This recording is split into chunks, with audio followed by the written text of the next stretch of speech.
बालचन्द्रं ब्रजेशरूपेण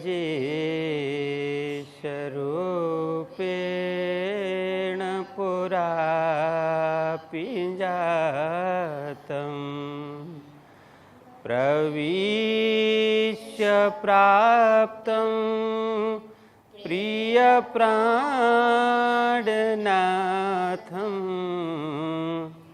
परेशपूर्णं सततं नमामि। ब्रह्मा प्रियाजा गरणाय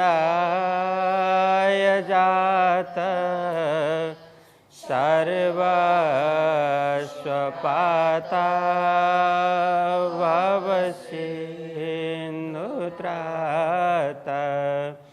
विज्ञानदाता निजधर्मधाता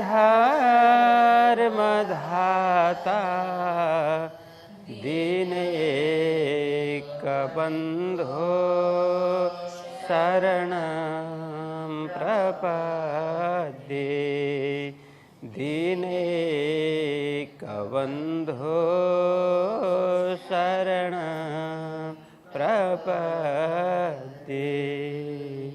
बोलिए कृष्ण कन्हैया लाल की, श्री सद्गुरु महाराज की, श्री प्राणनाथ प्यारे की, श्री पाँच नवतन पुरी धाम की, जगद्गुरु आचार्य श्री 108 कृष्णमणि जी महाराज की, परमहंस बाबा जी लक्ष्मीदास महाराज की, समस्त सुंदर साथ की प्रणाम। भेष सिपाही का कमर कटारी तलवार, मुँह दाढ़ी हाथ बरछी, ऐसा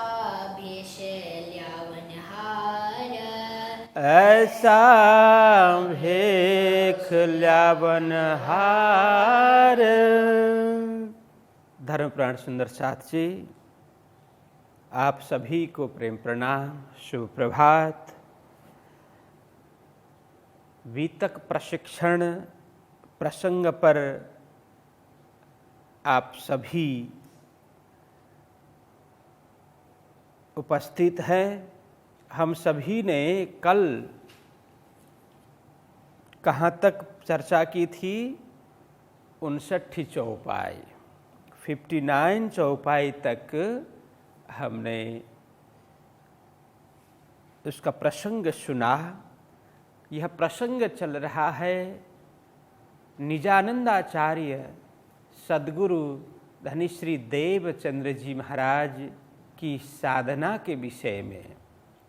उन्होंने स्वयं को प्रश्न किया, मैं कौन, कहाँ से आया, कहाँ मेरा भरतार आदि प्रश्न। फिर उन प्रश्नों के उत्तर के लिए, उन प्रश्नों की जिज्ञासा, उत्तर की जिज्ञासा के लिए उन्होंने अनेक मेहनत की, अनेक साधनाएं की। उन्हें लगा अब मुझे मेरे गांव में, मेरे घर में माता पिता के साथ में रह करके मेरा लक्ष्य पूर्ण नहीं होगा, इसके लिए मुझे गृह परित्याग करके साधना में जुट जाना होगा। जब उन्होंने ऐसा सोचा तो घर परित्याग कर दिया। वह प्रसंग चल रहा है, जैसे घर से निकले तो क्या कुछ घटना हुई, क्योंकि साधना के क्षेत्र में कोई सरलता नहीं होती, कोई सहज साधना करना कोई सहज बात नहीं है, सरल बात नहीं है। क्योंकि ऐसे विशिष्ट कार्य करते हुए, उत्कृष्ट कार्य करते हुए अनेक विघ्न मार्ग में आते हैं। चाहे सांसारिक कार्य हो, चाहे अलौकिक कार्य हो, किसी भी बड़े उद्देश्य के लिए शुभारंभ करते हैं, प्रस्थान करते हैं, कार्य करने के लिए हम सोचते हैं, उसके लिए प्रयत्न करते हैं, तो मार्ग में अनेक विघ्न बाधाएं अड़चनें आती हैं। अब सद्गुरु जी के जीवन में भी क्या कुछ घट रहा है उसके विषय में यहाँ चर्चा हो रही है। तो मार्ग में जाते हुए घनघोर अंधेरा छाया, कुछ उन्हें दर्शन नहीं हो रहे, मार्ग का पता ही नहीं चल रहा है, अकेले हैं, बाराती काफ़ी आगे निकल चुके हैं, मरुभूमि, रेतीली भूमि और किसी के पदचिन्ह दिखाई नहीं देता, मार्ग का कुछ भी पता नहीं चलता, वे भयभीत होकर के जा रहे हैं। उन्होंने सुना था कि यहाँ तो चोर मिलेंगे, लुटेरे मिलेंगे, डाकू मिलेंगे, तो न जाने अब मैं तो अकेला हूँ, यदि चोर मिल ही जाए, डाकू मिल ही जाए तो मैं क्या करूँगा, मैं अपने आप को कैसे बचाऊँगा, आदि आदि मन में शंका उपशंका लेते हुए आगे बढ़ रहे थे। उसी समय में एक व्यक्ति उन्हें मिल जाता है, उसी व्यक्ति के विषय में यहाँ है।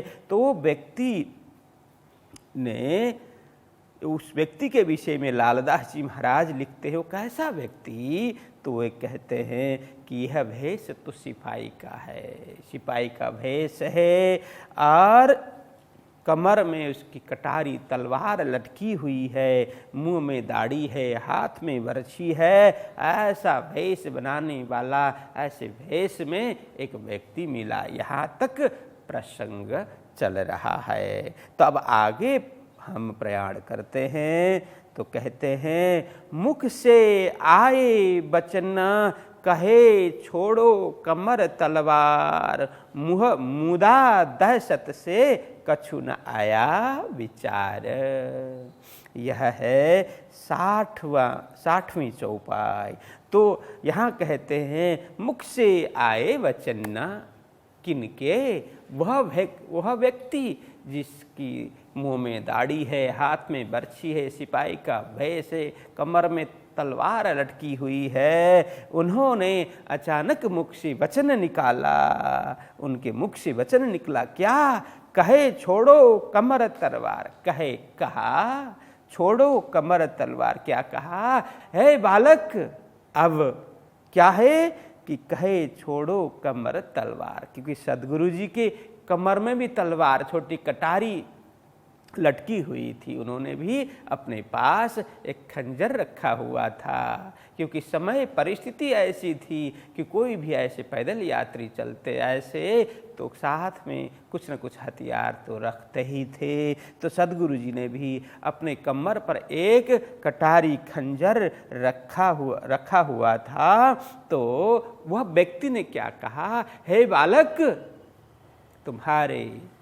तुम्हारी कमर में जो लटक रही तलवार है ना, वो मुझे दे दो। कहा छोड़ो कमर तलवार, वहां से छोड़ो मतलब छुड़ाओ, वहां से निकाल करके मुझे दे दो। बस इतना। उस व्यक्ति के मुख से यह वचन जैसे ही सुने, ऐसे सुनते ही क्या हुआ, मुँह मुदा दहशत से। बस मुँह मुदा मतलब, यहाँ मुँह मुदा का मतलब क्या है, आंख बंद की, क्योंकि एक एक शब्द का अर्थ करने से कभी कभी भाव निकलता नहीं है, इसीलिए भाव भी हमें समझना है। मुँह मुदा मतलब उन्होंने आंख बंद कर ली, अब कुछ विचार नहीं आया। दहशत से मतलब भयभीत हो गए, डर से, क्योंकि यूं ही डर रहे थे ऐसे काली घनघोर रात्रि में। और जो प्रसंग सुना हुआ था उसमें भी चोर डाकू लुटेरे के प्रसंग सुने हुए थे, वही कल्पना करते हुए जा रहे थे। वही व्यक्ति, उसी प्रकार का व्यक्ति वहाँ मिलता है।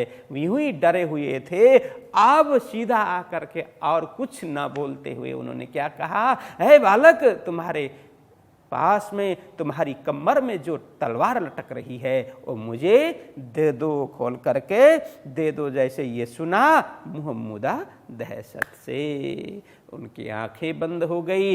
कुछ बोली, कुछ वाणी शब्द मुख से निकला नहीं, बिल्कुल मुख बंद, आंख बंद, मतलब आंख भी बंद है, मुख से भी कोई शब्द उनके निकले नहीं, कछु न आया विचार। देवचंद्र जी महाराज के हृदय में, उनके दिमाग में कुछ विचार ही नहीं आया, शून्य हो गया। मैं करूं तो क्या करूं? बिल्कुल ही दहशत से भयभीत होकर के आंख उन्होंने बंद कर ली, कुछ विचार सूझी नहीं रहा है। तो आगे कहते हैं, तुरंत तलवार छोड़ के दई हाथ में श्रीराज, कहा छोड़ तू गांठड़ी, ये बातें देखी इन काज। तो लालदास जी महाराज समझाते हैं कि सुंदर सास जी जैसे ही सदगुरु जी भयभीत हो गए, आंख बंद हो गई, मुख से कुछ वाणी नहीं निकल रही है, फिर भी उस व्यक्ति ने जो कहा तुम्हारे पास जो तलवार है वो मुझे दे दो, उनकी आज्ञा पालन करते हुए, डरते हुए क्या कहा कि तुरंत तलवार छोड़ के दई हाथ श्रीराज, उस व्यक्ति के हाथ में। यहाँ आप सदगुरु जी को ये कौन है पता नहीं है, यहाँ तो लालदास जी महाराज, क्योंकि उनको पूरा वृतांत पता है ना, पूरी घटना पता है ना, क्योंकि सदगुरु जी ने प्राणनाथ जी को यह कथा सुनाई, प्राणनाथ जी ने लालदास जी को यह कथा सुनाई, इसलिए उन्हें तो पता है कि सदगुरु जी को दर्शन देने वाले पुरुष स्वयं श्री राज जी महाराज है। तब तो सदगुरु जी को कुछ भी पता नहीं था, वह डरते हुए उस व्यक्ति के हाथ में तलवार दे दी। अपने कमर में जो खोसी हुई, कमर में लटकी हुई, बंधी हुई तलवार है, वो खोल करके उस व्यक्ति के हाथ में दी। उस व्यक्ति को लालदास जी महाराज श्री राज करके संबोधन कर रहे हैं। कहा छोड़ तू गांठड़ी, ये बातें देखी इन काज। फिर कहा, फिर क्या कहा कि कहा छोड़ तू गांठड़ी, बस तुम्हारे कंधे में जो गांठड़ी है, गठरी पोटली बदी हुई, वो लटकी हुई है, कंधे में उन्होंने कंधे में रखी थी गठरी, कहा वो भी खोल करके मुझे दे दो, मुझे सुपुर्द कर दो। ये बातें देखी इनका। जैसे ही यह सुना, यह शब्द क्या, तुम्हारे पास जो गठरी है वो भी मुझे दे दो, जैसे ये कहा, उस व्यक्ति ने, सतगुरु जी ने सोचा जो मैं आज तक सुनते आ रहा था, कोई लुटेरा मिलेगा, चोर मिलेगा, डाकू मिल जाएगा, और अकेले इसमें कोई किसी में एक दो व्यक्ति पार नहीं पाएंगे और सामान छीन लेंगे और उस यात्री को भी मार डालेंगे, ऐसा सुना था। बस अब यही होने वाला है, अब मेरे सामने यही घटना घटने वाली है। तो ये बातें देखी इन काज। इसके दो अर्थ विद्वान लोग करते हैं कि ये बातें, क्या बातें कि देवचंद्र जी महाराज ने सुना कि जो मैंने प्रसंग सुने थे, अब ये सारा सामान भी, क्योंकि तलवार भी मेरे साथ में से ले लिया और गठरी भी ले ली, और अब मुझे तो यह मार ही डालेगा। मैं तो निहत्था हूँ, मैं निर्बल हूँ, मैं कुछ भी तो नहीं कर सकता, मैं सामना नहीं कर सकता।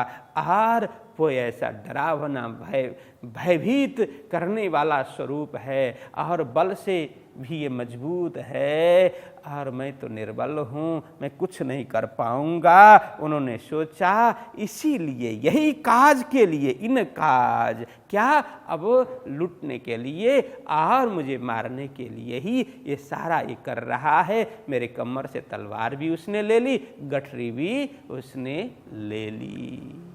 तो एक तो यह अर्थ है, और दूसरा अर्थ यह भी है कि देवचंद्र जी महाराज सोचते हैं अब मैं क्या करूं, कैसे करूं। तो यहाँ लालदास जी महाराज समझाते हैं, देखो ये बातें देखी इन काज। लालदास जी महाराज समझाते हैं ये बातें देखी इन काज। श्री राज जी ने तो सदगुरु जी को वो साथ देने के लिए, सदगुरु जी के हाथ पकड़ने के लिए यह कार्य किया है। ये लालदास जी महाराज की भावना है, लेकिन यहाँ सदगुरु जी सोचते हैं कि अब तो ये मुझे मारने के लिए ही, मुझे लूटने के लिए ही ये कार्य हो रहा है। इस प्रकार से अलग अलग अर्थ विद्वत जन इस चौपाई की ये चौथे चरण के अर्थ करते हैं। तो हम यहाँ यही समझें कि सद्गुरु जी भयभीत थे, तो उन्होंने सोचा अब मुझे मारने के लिए सारी प्रक्रिया कर रहा है, ये व्यक्ति कर रहा है, ऐसा उन्होंने सोचा। तब आगे कहते हैं, तब जाना मुझे मारेगा, उन्होंने कहे सुकन्ना बिछाए पिछौड़ी सुबाए, तब कांपने लगा मन। उस समय की परिस्थिति की यह परिस्थिति का वर्णन है।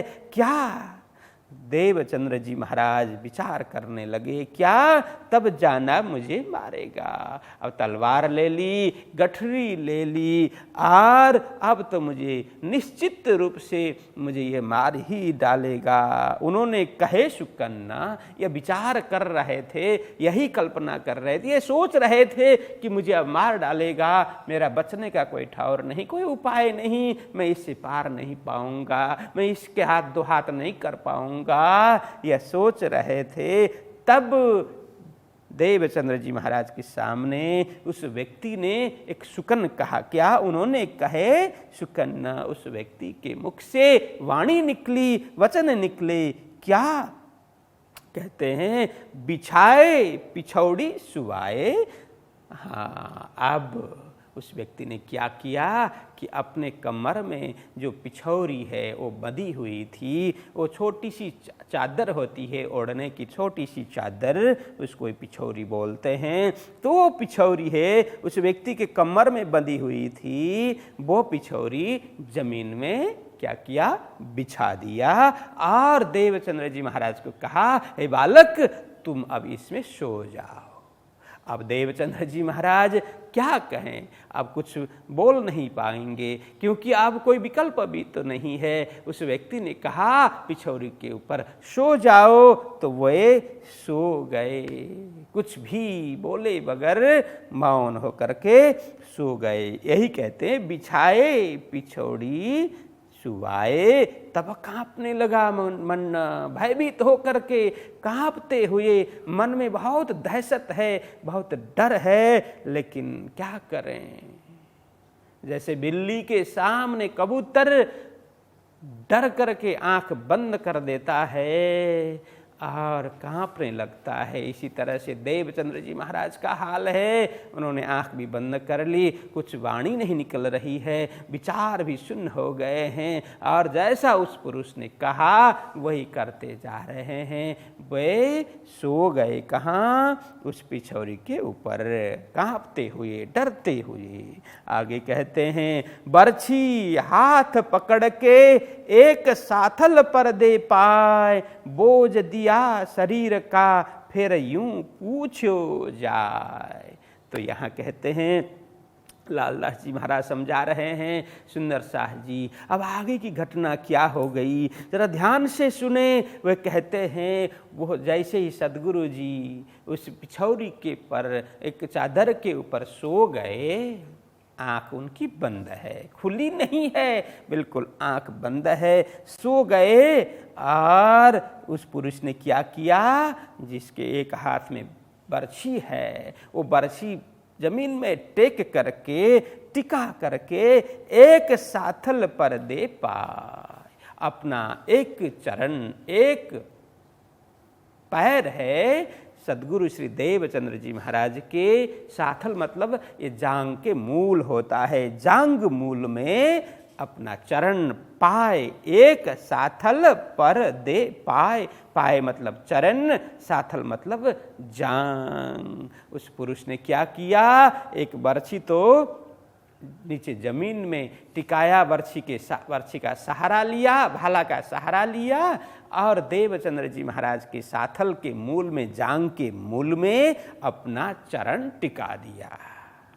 कहते हैं, बोझ दिया शरीर का फिर यूं पूछो जाए, अपना शरीर का संपूर्ण भार देवचंद्र जी महाराज के जांग के मूल में दे दिया, क्योंकि एक चरण जांग के मूल में है, दूसरा भाला उसके सहारे से टिका हुआ है। तो उस पुरुष ने क्या किया, जांग मूल में अपना चरण टिका करके अपना संपूर्ण शरीर का भार है, बोझ है, उसी में दे दिया। बोझ दिया शरीर का, फिर यूं पूछो जाए। फिर पूछा, इस प्रकार से पूछा। क्या पूछा, तो कहते हैं दर्द भया कछु हल्का, सुल पेट का था जोर। श्री देवचंद्र जी उत्तर दिया, कछु रहा और ठौर। जब उस पुरुष ने क्या पूछा कि हे बालक, पूछते हैं दर्द भया कछु हल्का, दर्द पीड़ा, जो तुम्हें पीड़ा हो रही थी, दर्द हो रहा था, चलते चलते तुम्हारा शरीर थक गया था, पैर दुख रहे थे और जांग में पीड़ा हो रही थी, क्या तुम्हें कुछ पीड़ा हल्का हो गया, पीड़ा हल्का हो गया क्या, पीड़ा थोड़ी कम हो गई, कुछ राहत महसूस हो रहा है क्या?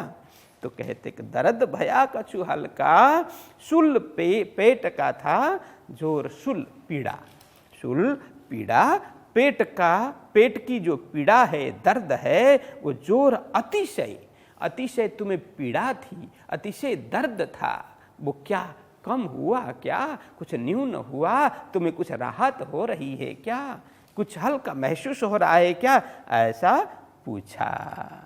ऐसा पूछने पर देवचंद्र जी महाराज जवाब देते हैं। आँख खुल गई तब तो उन्होंने जवाब दिया।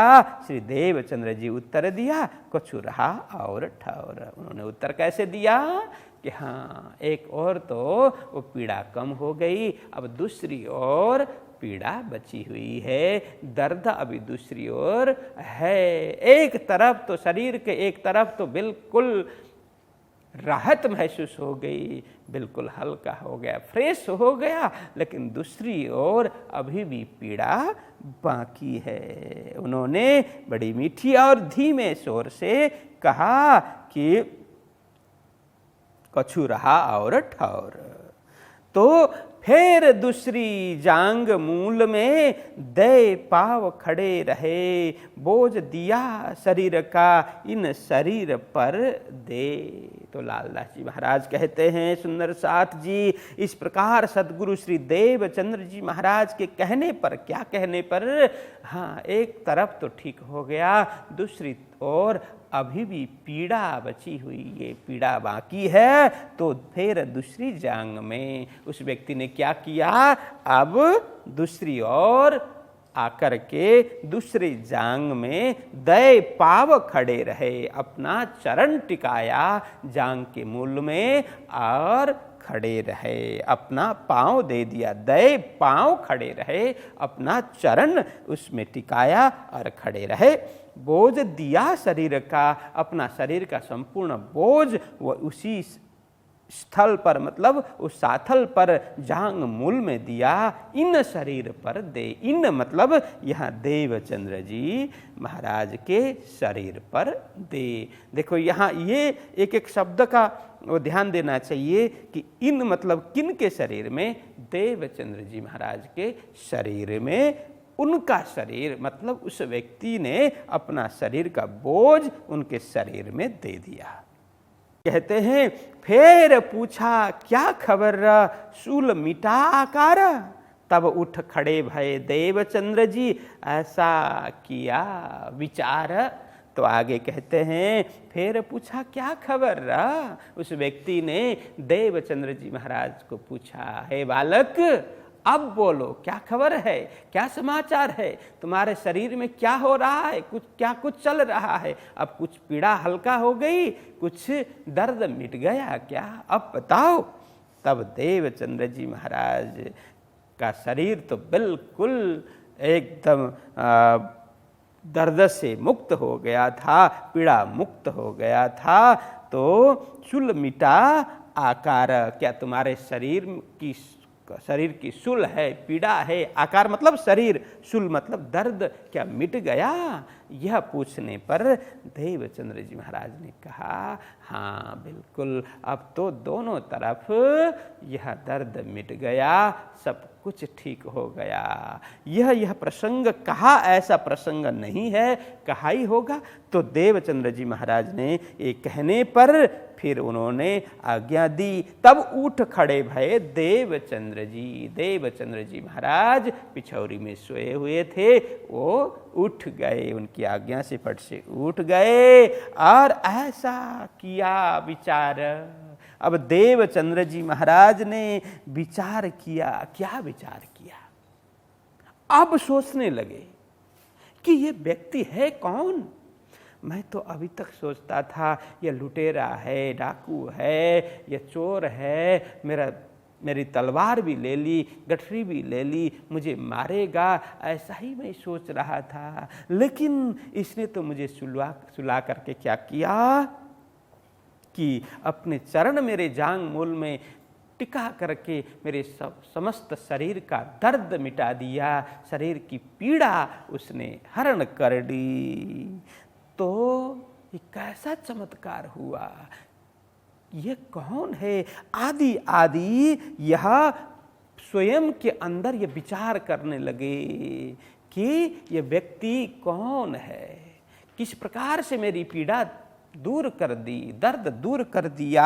आदि आदि पल भर में कुछ विलंब नहीं हुआ, पल भर में स्पर्श करते ही थोड़ी देर में ही उन्होंने मेरा दुख हरण कर लिया, पीड़ा हरण कर ली, दर्द हरण कर लिया। तो ये है कौन, किस प्रकार से ये चमत्कार हुआ?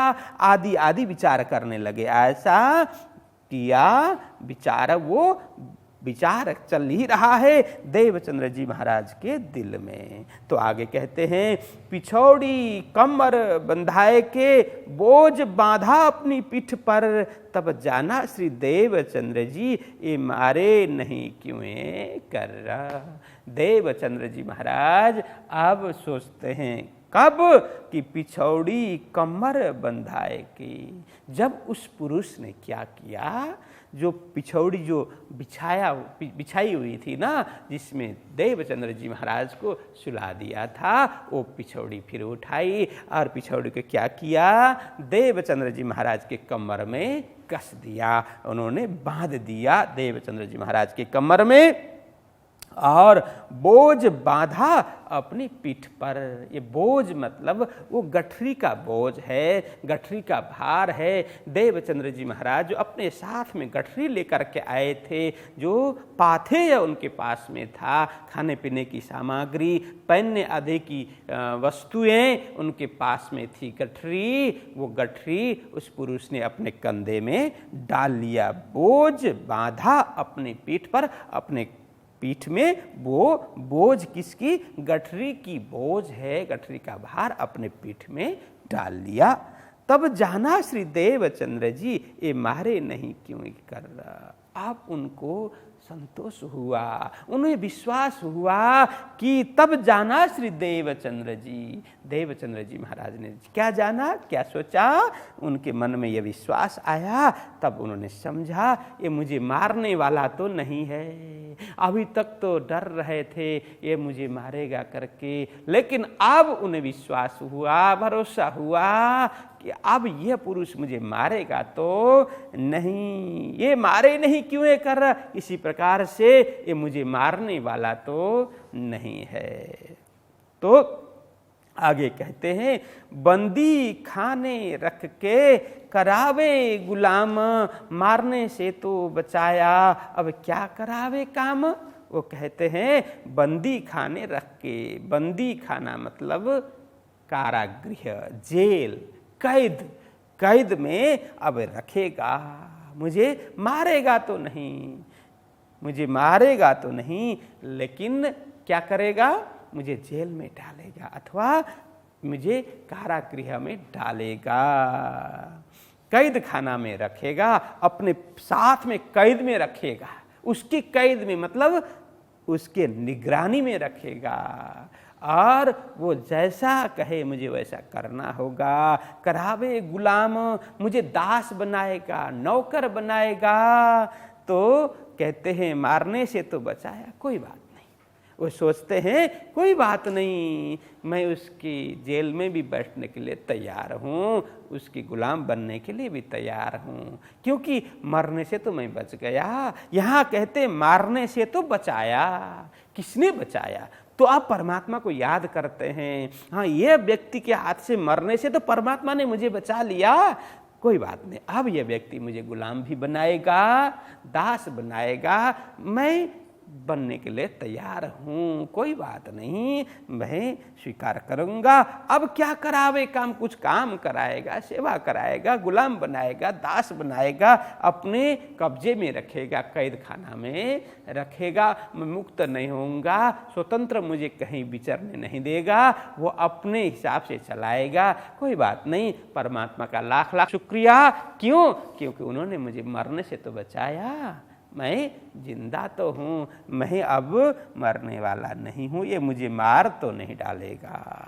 अब यह वो विचार कर रहे हैं देवचंद्र जी महाराज, यही सोचने लगे। अब आगे कहते हैं, मिल दो यहाँ से चले, राह में अति जोरा। लगे बात लौकिक पूछने, कहो कौन तुम्हारो ठौरा। तो यहाँ पर कहते हैं मिल दो यहाँ से चले। अब क्या? वहाँ से आगे प्रस्थान किया दोनों ने। कहते हैं मिल दो, दोनों, वो व्यक्ति और देवचंद्र जी महाराज यहाँ जहाँ पर ये घटना घटी वहाँ से आगे चले। राह में अति जोरा, राह मार्ग में अति जोर मतलब शीघ्रता से, जल्दी जल्दी दोनों चल रहे हैं। लगे बात लौकिक पूछने। अब देवचंद्र जी महाराज से वो व्यक्ति लौकिक बात पूछने लगा। उस व्यक्ति ने सांसारिक बात की चर्चा छेड़ दी और लौकिक सांसारिक व्यावहारिक बात पूछने लगा वह व्यक्ति। कहो कौन ठौर तुम्हारो। यहाँ कहा है, कहो होना चाहिए था, कहो कौन तुम्हारो ठौर। अलग अलग में यह कहाँ भी मिलता है और कहो भी मिलता है। तो कहो कौन ठौर तुम्हारा। वो व्यक्ति ने क्या पूछा कि हे बालक, तुम्हारा नाम क्या है, तुम्हारा ठौर कहाँ है, कहाँ से आए हो, कहाँ रहते हो, कहाँ जा रहे हो, आदि आदि। इसी एक पद में सब कुछ समझना चाहिए कि कहो कौन तुम्हारो ठौर, तुम कहाँ से आए हो।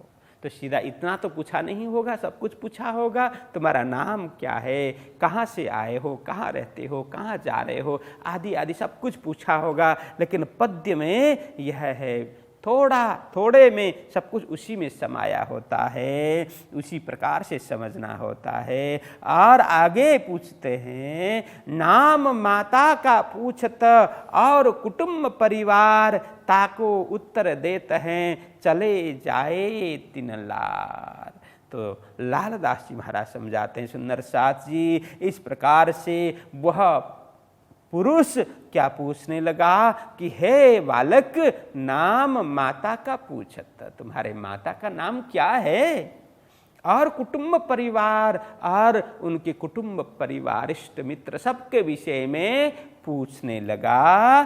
ताको उत्तर देते हैं चले जाए तीन लार। वह पुरुष जो जो पूछते हैं, अधिक कुछ नहीं बोलते, जो उन्होंने पूछा बस उतना ही जवाब देवचंद्र जी महाराज उतना ही उत्तर देते हैं। चले जाए तीन लार, लार मतलब साथ, उनके संग में चले जाए तीन लार, उनके किनके, उस व्यक्ति के साथ में देवचंद्र जी चलते चले जा रहे हैं और उनके द्वारा पूछे गए प्रश्नों के उत्तर भी देते जा रहे हैं। श्री देवचंद्र जी उत्तर दियो रहे उमरकोट गाम, मतु मेहता जो पिता करें सौदागिरी का काम। वो उत्तर देते हुए क्या कहते हैं देवचंद्र जी महाराज, रहें उमरकोट गाम, मैं उमरकोट के रहवासी हूँ, उमरकोट में रहता हूँ, मारवाड़ प्रदेश, उमरकोट गांव, वहाँ पर मेरे माता पिता रहते हैं। मेरे पिताजी क्या करते हैं? करें सौदागिरी का काम। सौदागिरी, व्यापार विनिमय, व्यवसाय आदि का कार्य करते हैं। व्यापार विनिमय करते हैं। सौदागिरी मतलब लेन देन का, व्यापार का काम मेरे पिताजी करते हैं। पिताजी का नाम क्या है? मत्तू मेहता जी है। मत्तू मेहता जो पिता, मेरे पिता मत्तू मेहता है, वो क्या करते हैं? वो करते हैं कि सौदागिरी का कार्य वे करते हैं। फिर खबर देश की पूछने लगे सुकन्ना, कौन राजा तुम देश को कैसो ताको चलन्ना। उस व्यक्ति ने फिर क्या पूछा?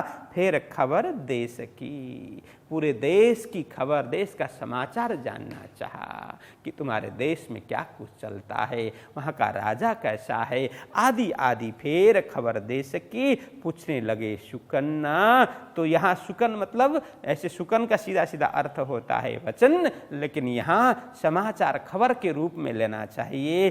पूछने लगे, वहाँ का समाचार पूछने लगे, कौन राजा तुम देश को कैसो ताको चलन है। बालक, अब तो परिचय भी उन्होंने दे दिया, मेरा नाम देवचंद्र आदि है। अब यहाँ उन्होंने संबोधन करके ही पूछते हैं, देवचंद्र बोलो तुम्हारे देश में कौन राजा है और राजा का स्वभाव कैसा है, उसका चलन कैसा है। देखो यहाँ चलन का मतलब है व्यवहार। राजा का स्वभाव कैसा है, उसका व्यवहार कैसा है, किसके प्रति? तो प्रजा के प्रति। अपनी प्रजा के प्रति राजा का भाव कैसा है, किस प्रकार से राज्य संचालन करता है वहाँ का राजा, आदि आदि।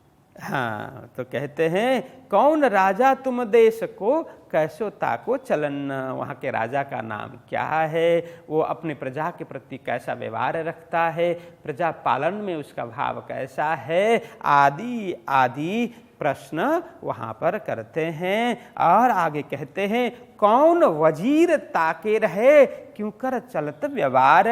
कई ऐसी बातें लौकिक यही पूछे विचार। तो आगे कहते हैं, कौन वजीर ताके रहे, वह उस राजा का मंत्री कौन है। मंत्री तो अनेक होते हैं, लेकिन वहाँ प्रमुख मंत्री, प्रमुख अमात्य की बात चल रही है, प्रमुख सचिव की बात चल रही है।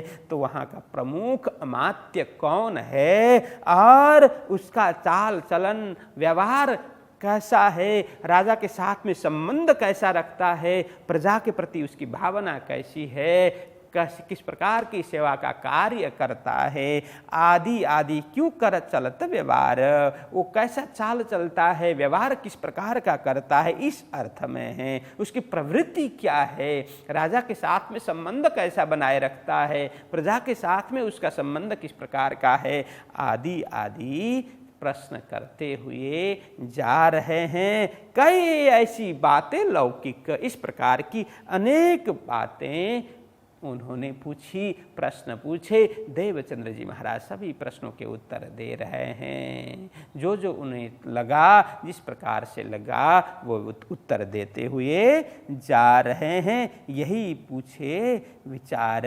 इस प्रकार से उन्होंने पूछा। क्यों? क्योंकि देवचंद्र जी महाराज के अंदर जो चिंता बैठी हुई है, जो भय है, उसको दूर करने के लिए वो माइंड डाइवर्ट करना चाहते हैं कि लौकिक बातें पूछ पूछ करके उन्हें लगे कि अपनापन सा लगे। इसीलिए उनके अंदर से भय निकालने के लिए और मार्ग में चलते हुए कोई बोर न हो, उन्हें ज़्यादा तकलीफ न हो, इस भावना से, इस प्रकार की लौकिक भावना समय निकालने के लिए, उनके मन से डर निकाल देने के लिए पूछते जा रहे हैं। देवचंद्र जी महाराज भी जवाब देते जा रहे हैं। यूं करते पूछत चले, पंथ करते जाए, रात रही बाकी थोड़ी, साथ को पहुँचे धाए। इस प्रकार बातचीत करते हुए, लौकिक बातचीत करते हुए, उनके घर से निकलने का क्या ध्येय है, कहाँ जाना चाहते हैं, क्या करना चाहते हैं, आदि आदि भी वहाँ प्रश्न हुए, आदि आदि की चर्चा भी हुई। ये सब करते करते विशेष करके लौकिक सांसारिक ये बात, दुनियावी बात की चर्चा करते हुए यूं करते पूछत चले, पंथ करते जाए। पंथ मतलब मार्ग इस प्रकार से कटते जा रहा है, मार्ग के आगे चलते जा रहे हैं। रात रही बाकी थोड़ी, पूरी रात इस तरह से चलते चलते चलते निकले। अब थोड़ी रात बाकी है, पूरा उजाला नहीं है, रात मिटने को तैयार है। अब सूर्योदय हुआ नहीं है, वैसे थोड़ी थोड़ी थोड़ी लोग दूर दिखाई देते हैं, स्पष्ट पहचान अभी भी नहीं होती, इतना उजाला नहीं है। थोड़ी रात अब भी बाकी है, रात रही बाकी थोड़ी, साथ को पहुँचे धाय। अब चलते चलते एक स्थान पर पहुँचे, वहाँ एक थोड़ा सा टीला जैसा थोड़ी ऊंची जगह में वहाँ पहुँचे। वहाँ से दूर क्या देखा, वही न जाने वही बाराती वहाँ जाकर के डेरा डंडा डाल करके बैठे हुए हैं। क्योंकि ऐसा ही होता है कि पूरी रात चलते हैं और जैसे सुबह होता है तो वहाँ पर आब स्नान आदि सब करने के लिए शौच स्नान करके फिर नित्य क्रिया सब लोग करते हैं, फिर भोजन प्रसाद करके फिर जैसे ही शाम का समय होता है फिर चलने लग जाते हैं। तो वहाँ बाराती लोग जाकर के विश्राम कर रहे थे, अपना पड़ाव वहाँ डाल करके, प्रथम पड़ाव वहाँ उन्होंने डाला था।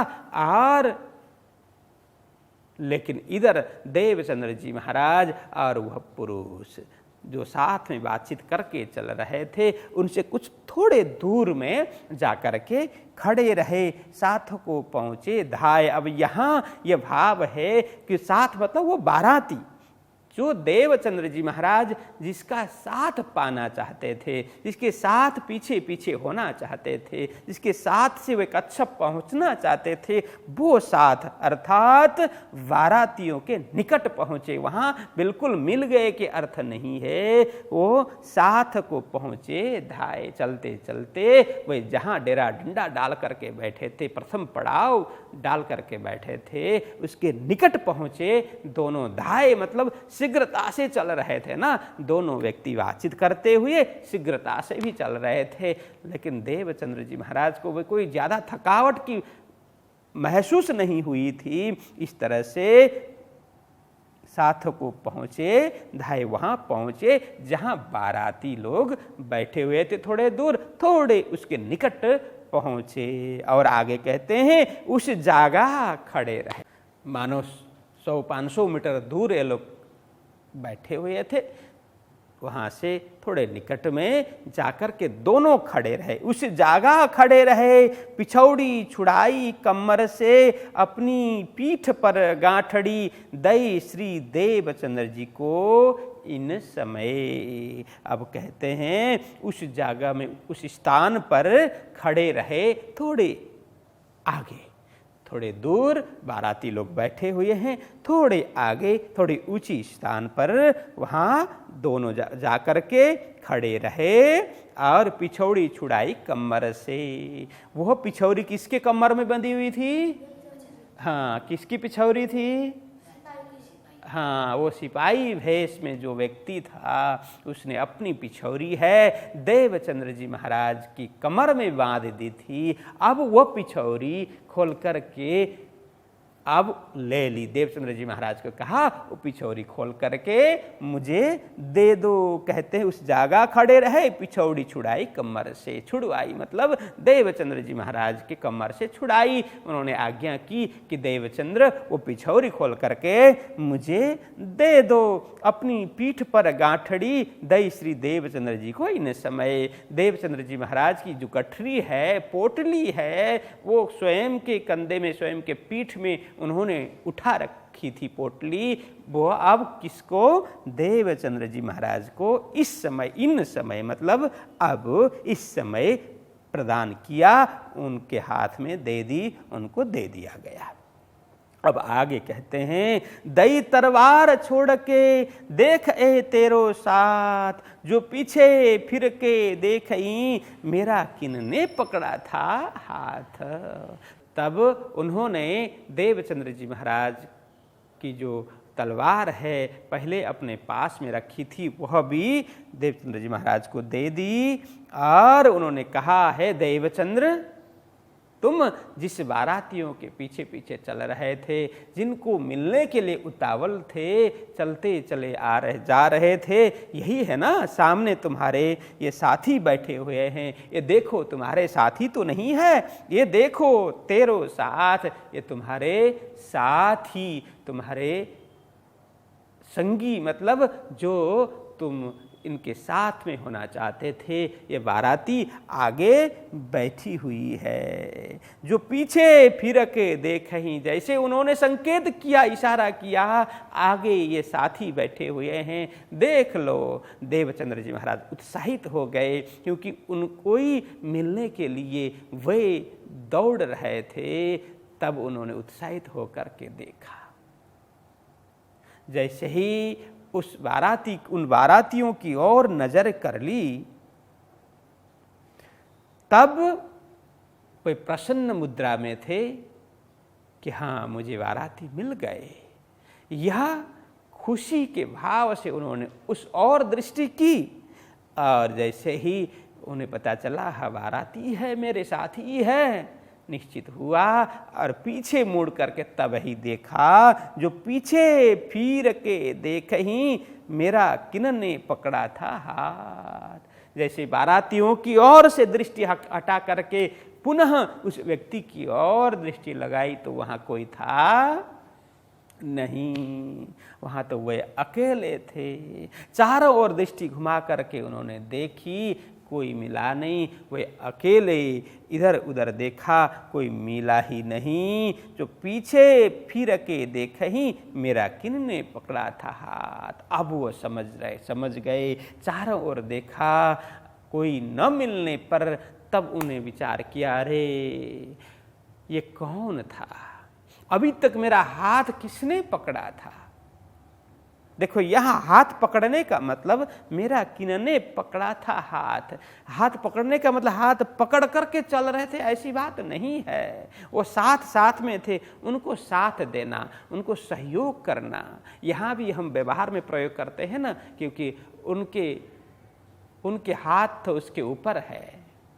जैसे सद्गुरु के हाथ शिष्य के ऊपर है, मतलब हमेशा ऊपर ऐसे हाथ रखने की बात नहीं है। मतलब उनके ऊपर कृपा है, उनके ऊपर मेहर है, उनका साथ सहयोग है। वो हमेशा उनको सहयोग करते हैं, उन्हें प्रेरित करते हैं, यह भाव में है। तो यहाँ भी ऐसा ही है कि मेरा किनने पकड़ा था हाथ। अभी वहाँ से यहाँ तक मुझे सहयोग करने वाले, मेरे साथ साथ चलने वाले, मेरे दर्द को मिटाने वाले, मेरी पीड़ा को मिटाने वाले कौन थे?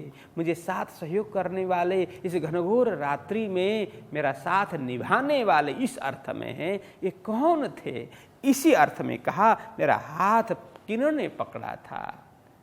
तो ऐसे व्यवहार में तो प्रयोग करते ही हम, हाँ मेरे हाथ तो मेरे गुरुजी ने पकड़ा है, मेरा हाथ है मेरे माता पिता ने पकड़ा है, मतलब मेरे दोस्त ने पकड़ा है, मेरे किसी भी साथ देने वालों ने पकड़ा है। मतलब वो अकेले नहीं है, साथ देने वाला कोई है। तो देवचंद्र जी महाराज भी सोचते हैं अब मेरा हाथ किन्होंने पकड़ा था, मतलब मुझे अभी साथ सहयोग करने वाला कौन था। चारों ओर देखा, कोई मिला नहीं। तो यही विचार करते हैं। वहाँ तो कछु न देखिया, कौन कहा गयो यह तहकीक मेरा खाबंद, किया बिलाप याद कर तेह। चारों ओर देखा, विचार किया, कोई नहीं मिला। वहाँ तो कछु न देखिया, कौन कहाँ गयो यह, अरे अभी तक मेरे साथ में मीठी मीठी बातचीत करते हुए, मीठी मीठी वाणी मुझे सुनाते हुए चलने वाले वो व्यक्ति थे कौन, ये कहाँ गए? वो बहुत सोचने लगे, विचार करने लगे और विलाप करने लगे। न मिलने के बाद उन्होंने सोचा यह तहकीक मेरा खावंद। अब उन्हें निश्चित हो गया, तहकीक मतलब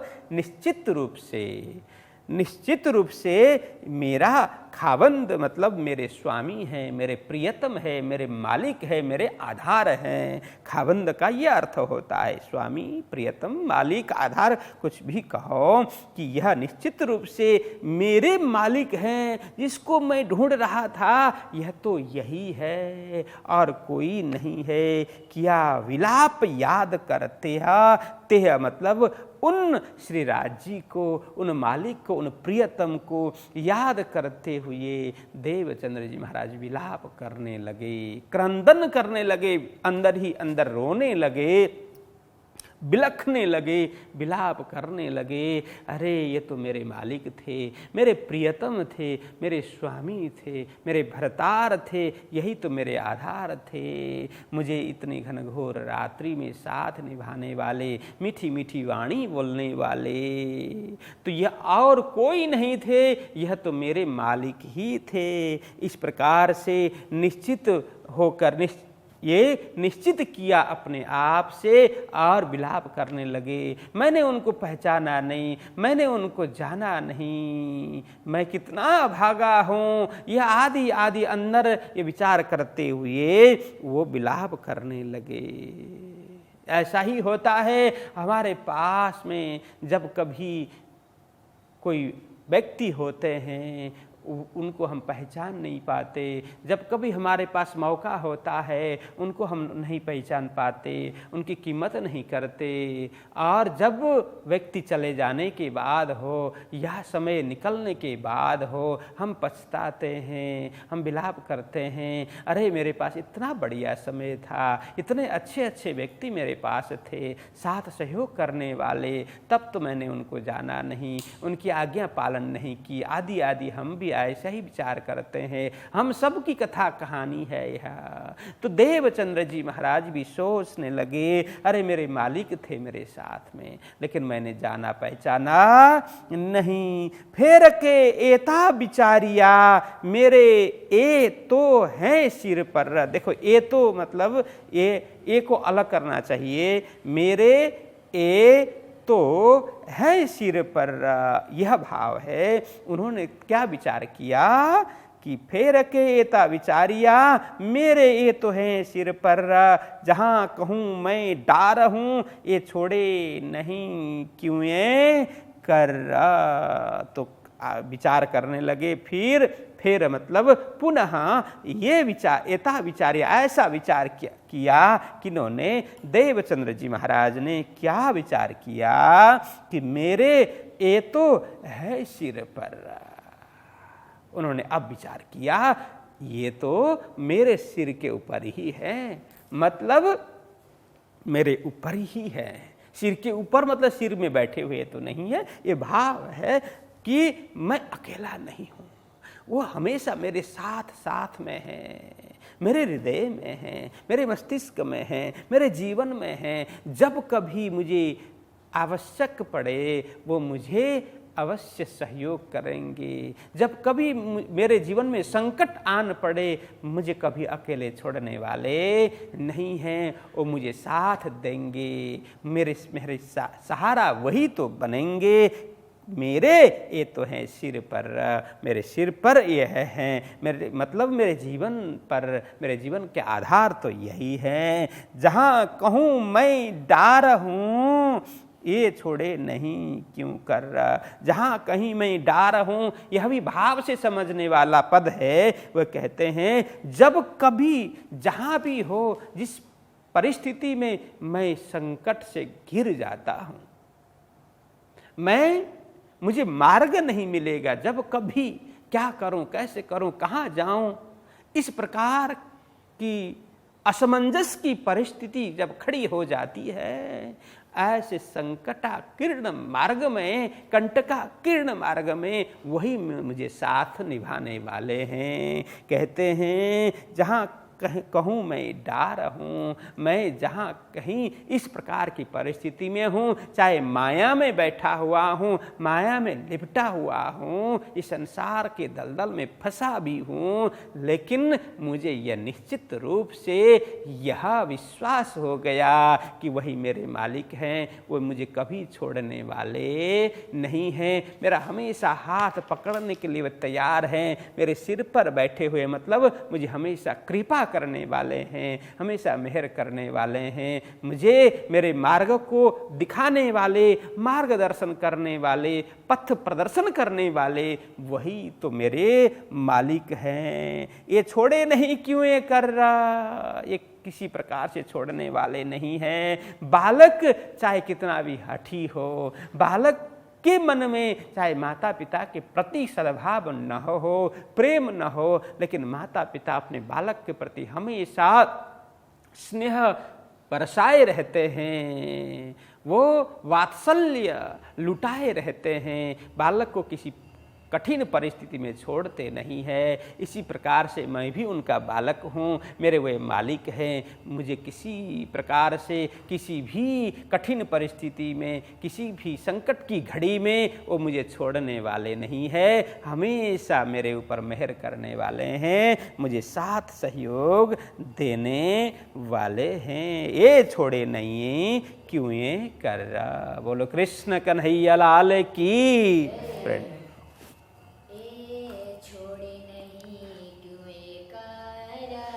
ए छोड़े नहीं क्यों कार, फेर के एता विचारिया,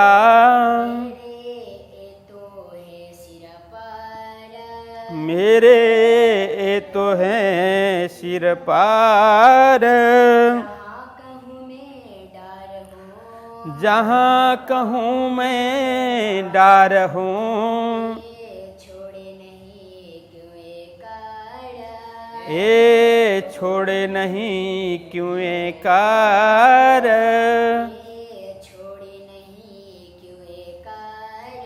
ए छोड़े नहीं क्यों कार। लाल की जय, जय की जय, जय प्रणाम।